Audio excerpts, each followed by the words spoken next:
Hola, hola, una vez más entre hermanas, pero esta vez vamos a hacer la excepción porque tenemos al pastor. Hola, Michelle. Hola, pastor. ¿Y por qué lo tenemos a él? Porque este es el mes del pastor y queremos, como vimos la semana pasada, entrevistamos a sus familias y él no puede ser la excepción, hay que entrevistarlo a él. Un Así que, privilegio poder estar contigo. bienvenido. Y en especial que seas tú entrevistando o haciendo las preguntas, es una bendición estarles compartiendo aquí. Gracias, gracias. De verdad que para mí esto era un deseo.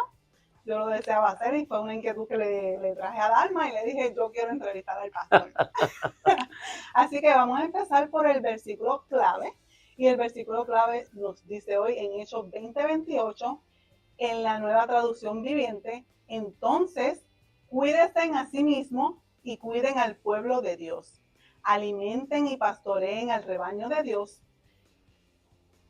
Alimenten y pastoreen al rebaño de Dios, su iglesia, comprada con su propia sangre, sobre quien el Espíritu Santo los ha designado líderes. Ujú. Así que ese versículo tiene mucho poder porque designa una autoridad, ¿verdad?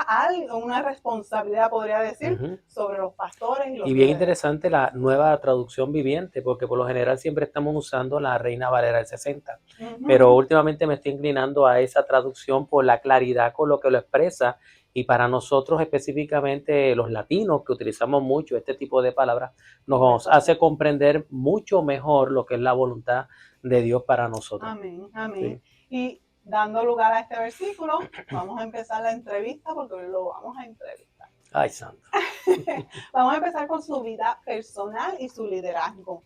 Y una de las preguntas que le tenemos es cómo te mantienes equilibrado en tu vida personal y tu vida familiar. Le hicimos esta pregunta a tu familia la vez pasada, pero ellos nos dieron contestación desde su punto de vista, Ujú. pero queremos ver su punto de vista.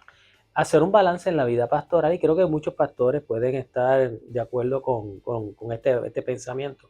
Es bien difícil hacer este balance, este equilibrio donde tú puedes darle una atención de calidad a la iglesia y Uh-huh. otra atención de calidad a tu primer ministerio, que debe ser la familia. Muchos piensan que al dedicarle demasiado tiempo a la iglesia, o es el deber dedicarle todo el tiempo que es necesario a la iglesia, y eso es bueno, pero no podemos descuidar lo que es ese primer ministerio. Cuando hablamos de los requisitos del obispo, dice que gobierne bien su hogar. ¿Y cómo vamos a entonces a desatender lo que es nuestra familia, mi esposa, mis hijos, mi hogar? Porque lo que es mi hogar no solamente conlleva lo que es mi esposo y mis hijos. Eso es Hay correcto. que cambiar una zapatilla de agua, hay que atender las grietas del No deja techo y de todo. ser. No deja de ser también la casa donde nosotros vivimos, que hay que darle una atención. Pero la realidad es que he sido bendecido en el sentido de que mi familia, desde el día cero, desde que el Señor me hizo el llamado, yo les pregunté a ellos si ellos me apoyaban en el ministerio, y a veces cuando he tenido que pues dedicarle menos tiempo a mi esposa, a mis hijos, pues ellos han sido comprensivos en cuanto a la falta de tiempo que le dedico, y después pues trato de que recuperar ese tiempo, quizás con una salida, salir quizás una comida o un tiempo que podamos nosotros compartir, porque es importante que nosotros podamos hacer Un un balance, balance, un un balance. balance. Y ellas nos dejaron Pero saber eso. es bien difícil porque el hecho del pastorado demanda más de 8 horas al día, 40 horas a la semana. Es un tiempo que es continuo, y a veces uno tiene que abandonar o la mesa, porque es una de las cosas que mi esposa podrá dar testimonio de que Echar a correr. no hace falta. Tú coges el tenedor y el teléfono suena. Y a veces uno dice, pues déjame dejarlo para cuando Termine. termine. Pero ¿y si es una emergencia? Si es algo que necesita, entonces crea como un cargo de conciencia dentro de uno, y uno Y hace. inquieta. Sí, sí. Eso es, o tiene que dejar de ir con el teléfono a la mesa, o seguir su Difícil, deseo de exacto, de difícil. su ministerio, de poder Eso es servir a así. la congregación. Otra de las preguntas que le tengo es, ¿cómo ha lidiado con la duda en tu propia vida de fe en los momentos más difíciles? Sabemos que en nuestra vida siempre hay momentos difíciles y Ujú, esa fe que a veces está muy, muy enérgica, de ujú. momentos baja. Sí. Y a veces creemos que por ser pastor, esto no le debe suceder. Oh, no, Y es un error. llega muy, muy fácilmente. Si uno se descuida, llega muy fácilmente lo que puede ser la duda. A veces le llaman el burnout espiritual, que uno llega un momento y el cansancio, el agotamiento te lleva a mermar la fe, tu tiempo de oración, tu tiempo de dedicación al ministerio en total con la predicación y estudios y demás. Pero ¿cómo se ha podido lidiar ese tiempo? Es reconociendo que Dios no te da más carga que la que puedas sobrellevar. Okay. Yo creo que si Dios a Él le plació escoger a este siervo inútil para el ministerio, sé que aún en los momentos más difíciles Él va a estar presente. Amén. Él ha dicho, deposita tus cargas sobre mí, y yo le he creído a esa palabra. Amén. Y hemos encontrado una serie de promesas que se predican desde el púlpito, después se predican en enseñanzas bíblicas, y la realidad es que a veces uno mismo flaquea. Pero el mismo Señor te sacude y te dice, tú no estás sola, acuérdate que yo te prometí estar contigo todos los días. Y creo que los momentos más difíciles son cuando llegan los ataques familiares. Esos ataques familiares, Señor, pero si te estoy sirviendo, ¿por qué le está pasando esto a mi familia? Exacto. ¿Por qué esto le pasa a mi esposa, me pasa a mi padre? Señor, ¿por qué pasan estas cosas? Y yo sé que eso les, como la palabra dice, ¿sabes? El sol sale para buenos y para malos, ¿sabes? Estos conflictos nos llegan a todos, pero no podemos negar que los que le servimos a Dios esperamos quizás que nos vaya un poquito más cómodo, pero es verdad, a todos nos pasa momentos difíciles, pero aferrarse a las promesas del Señor creo que ha sido la base para fortalecer la fe en los momentos más difíciles. Sí, podemos ver en ese hecho, ¿verdad? Que la gente tiene un estándar muy alto de lo que debe ser un pastor, sí, y que no puede flaquear o no puede tener sus momentos de debilidad. Los hay momentos de debilidad, hay momentos de tentación, hay momentos de cuando no me quiero levantar de la cama, no quiero, porque llega un momento en que uno está agotado. No podemos negar en el caso de Jeremías, que es uno de mis versos favoritos, cuando él dice, ya no voy a hablar más en tu nombre, o sea, ya yo no voy a hacer nada más. Y al saber de que el pueblo no respondía al trabajo que él estaba haciendo, pero había algo dentro de él, había un fuego que le consumía, algo que... Y yo creo que el llamado pastoral, si tú no sientes ese fuego que te consume por la obra ministerial, por las almas a evangelizar, por mantener una grey, porque como usaste en el verso base, dice, cuídate a ti mismo, pero tienes que cuidar de la grey, y eso debe ser una pasión por completo. Y sí, yo creo que hay momentos en nuestra vida donde mengua la fe, pero el Señor nos busca la manera de inspirarnos para seguir hacia adelante. Eso es así. ¿Qué te inspira o te alegra de este ministerio, de lo que es ser pastor? Yo sé que es algo que que lo carga, que a veces tiene sus momentos difíciles, pero tiene que tener su lado de alegría. Sí. No puede ser todo. Bueno, podemos decir que hay un balance, hay un momento de frustraciones, hay un momento de dolor, de corajes y de un sinnúmero de cosas, porque... Y si no fuese así, no es divertido. No es divertido, mira. No crecemos. Lo he usado varias veces en los últimos meses. Un joven se me acercó hace unos días atrás y me decía, pastor, ¿qué es lo más difícil de ser pastor? Y yo, eso tiene una respuesta bien fácil, la gente. Pero es lo más lindo del pastor, ¿sabes? El saber que fuiste un instrumento de Dios para bendecir a otros, de que pudiste trabajar en una relación matrimonial, cuando pudiste trabajar con unos hijos que están rebeldes, cuando tú puedes ver a esta persona que reniega la fe y que tú te sientas con estas personas a poder ministrarlas y que tú ves un resultado, ves el fruto de ese trabajo, tú dices, valió la pena. Y eso es un gozo. Claro. Eso es un gozo, ver gente que de momento por una llamada telefónica, quizás porque estuviste presente.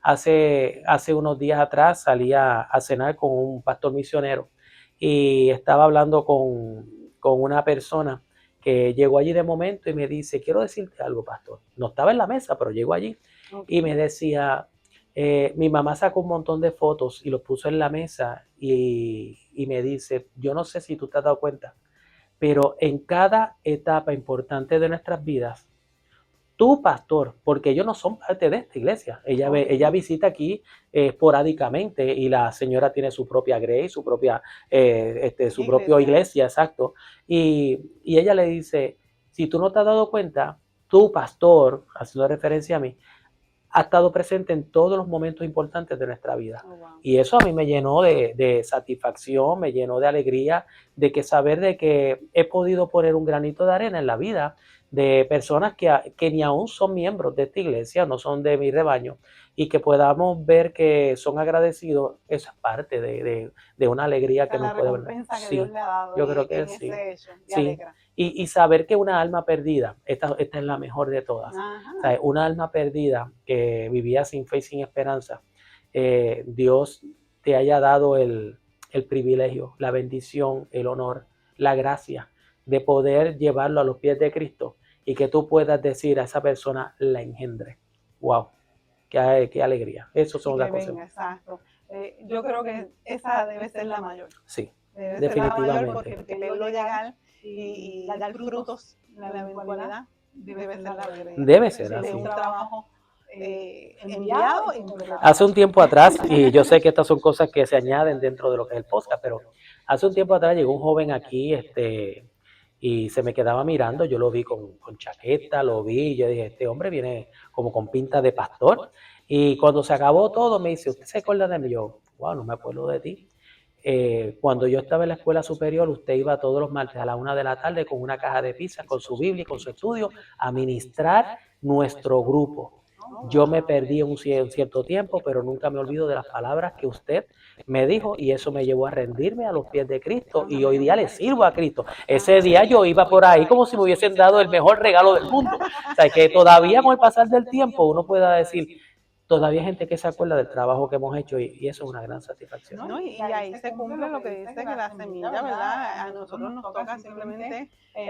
Sí, y aún instruye al niño en su camino, ¿saben? El camino de la palabra, para que aún cuando fuera viejo no se aparte. ¿Saben? Nuestros jóvenes van a pasar por un sinnúmero de tropiezos, de debilidades y de situaciones, pero como tú dices, esa semilla del evangelio sembrada en sus corazones, en el tiempo no nos corresponde, exacto, no nos corresponde. No nos corresponde y ahí usted enterarse para que usted vea que Dios le hace ver Sí. la cosecha. Usted enterarse en este tiempo después de tanto tiempo. Después de casi 20 años, y verlo sirviendo al Señor es gratificante. Y que él le diga, mire, en ese momento andaba perdido, pero siempre quedé impactado Sí. por ese momento. Sí. Eso de verdad debe ser bien, Sí. bien motivador. Sí. Ok. ¿Qué te enseñaron las experiencias pasadas de fracaso? Aquellas que tú sentiste que no fueron las mejores como en tu vida pastoral. Como que tú las sentiste en ese momento como fracaso. A veces nosotros creemos que todo lo que es un fracaso es malo. Y sabemos que los caminos del Señor es de crecimiento. Pero, ¿qué usted me puede decir sobre eso? Yo creo que nosotros lo podemos ver como un fracaso, pero creo que es Dios pasándote por el fuego, pasándote por la prueba. Creo que hay cosas que a nosotros no nos gustan enfrentarlas. Mi familia y yo hemos enfrentado situaciones muy difíciles en nuestra vida, pero después reconocimos de que si no hubiese sido a través del dolor, yo no hubiese crecido, mi familia no hubiese crecido, no hubiésemos evolucionado, no hubiésemos adquirido ciertos conocimientos. Si nosotros no hubiésemos pasado por el dolor, no hubiésemos estado preparados para la próxima etapa que Dios tiene para nuestra vida, pues al principio lo podemos ver como una experiencia de fracaso, pero yo lo veo como experiencia de aprendizaje, experiencias que Dios nos permitió en cierta manera en nuestras vidas para poder crecer y para poder inclusive usarlo para el beneficio de Él, porque llega el momento en que yo no sé por lo que Dios me hizo pasar por esto, pero de momento vemos que hay una cosecha, vemos que hay unas puertas abiertas, vemos que hay crecimiento y tú dices, Claro. ahora entiendo el porqué. El apóstol Pablo pasó por muchas vicisitudes, pero muchas. Él fue apedreado, él fue encarcelado, él fue azotado, pasó naufragio, pero cada una de esas eventos no se pueden ver como fracasos o momentos difíciles. Fueron momentos donde Dios trabajó en una situación, acomodó todo para el beneficio del reino y es maravilloso saber de que el fracaso no es fracaso cuando estamos en Cristo Jesús. En el momento lo vemos así. Oh, sí. Pero en este punto usted puede mirar para atrás y usted puede decir, no estoy en el punto A. No. Definitivamente creo que uno de los fracasos ministeriales que pude haber visto como un fracaso ministerial tan grande, hoy día no lo veo. lo vi como si hubiese sido una catapulta para lo que hoy día hemos llegado. Pues entonces Dios usa la adversidad, Dios usa lo que podemos interpretar como fracasos o momentos difíciles, dolorosos, para su Ujú. gloria y para su honra. Sí, Y porque en si el Él lo hizo. momento es difícil, en el momento uno lo ve como que Dios me ha Ujú. abandonado Sí. o esto no era lo que yo estaba planeando o Ujú. pensando, pero nuestros planes no son los planes de Dios No, y los de no, Dios son perfectos. eso es así. Eso es así. Este, ¿qué significa la fe para usted en el día a día? Ese día a día que tiene que vivir, las situaciones, los momentos, ¿verdad? Sabes que hemos hablado un poquito de la fe, pero Ujú. vivirla día a día. Mira, basado en lo que es la fe, la certeza de lo que se espera, la convicción de lo que no se ve, yo creo que desde que nosotros nos levantamos en la mañana vivimos esperando grandes cosas del Señor. Esperamos, mira, la primera fe que yo puedo decir, Señor, yo no sé cómo tú lo vas a hacer, pero sabes que soy un siervo inútil, tú sabes mis limitaciones, cómo lo vas a hacer, pero yo estoy aquí para que, y tengo la fe de que Dios lo va a hacer. Amén. Cada vez que me siento a hablar con alguien, es porque Dios se va a es por fe. Y creo que cada evento que va a suceder, que a veces le dicen es una aventura es la que yo no sé lo que me espera pronto. O sea, yo no lo sé, mi vida en Cristo es una aventura, pero Ujú. sé que lo que Él hace es bueno, por lo tanto Claro, yo descanso en Él a cada momento, eso debe tanto de hacer. en la palabra, en la consejería, en la provisión diaria, en la provisión económica, en la salud, en todo. Yo digo, Señor, Amén. yo no sé cómo lo va a hacer, pero Pero tengo tú la lo haces. certeza de que tú lo vas a hacer. Eso es lo más maravilloso, ¿verdad? Sí. A veces no lo entendemos, pero es Ujú. hermoso. Y nos vamos por esta última pregunta, hermanos y hermanas, pero esto va a continuar. Vamos a tener una segunda sección de esta Ah, perfecto. entrevista, porque es el mes del pastor. Ay, santo. Nos vamos a dar ese gusto de preguntarle al pastor. Van a abusar del pastor. Así que como última pregunta, de esta primera parte, como pastor, ¿cómo define la autoridad de la Biblia? ¿Cree que es suficiente por sí misma para la vida cristiana o necesitamos algo más? Sin temor a equivocarme, es suficiente. Es De verdad, suficiente. es suficiente.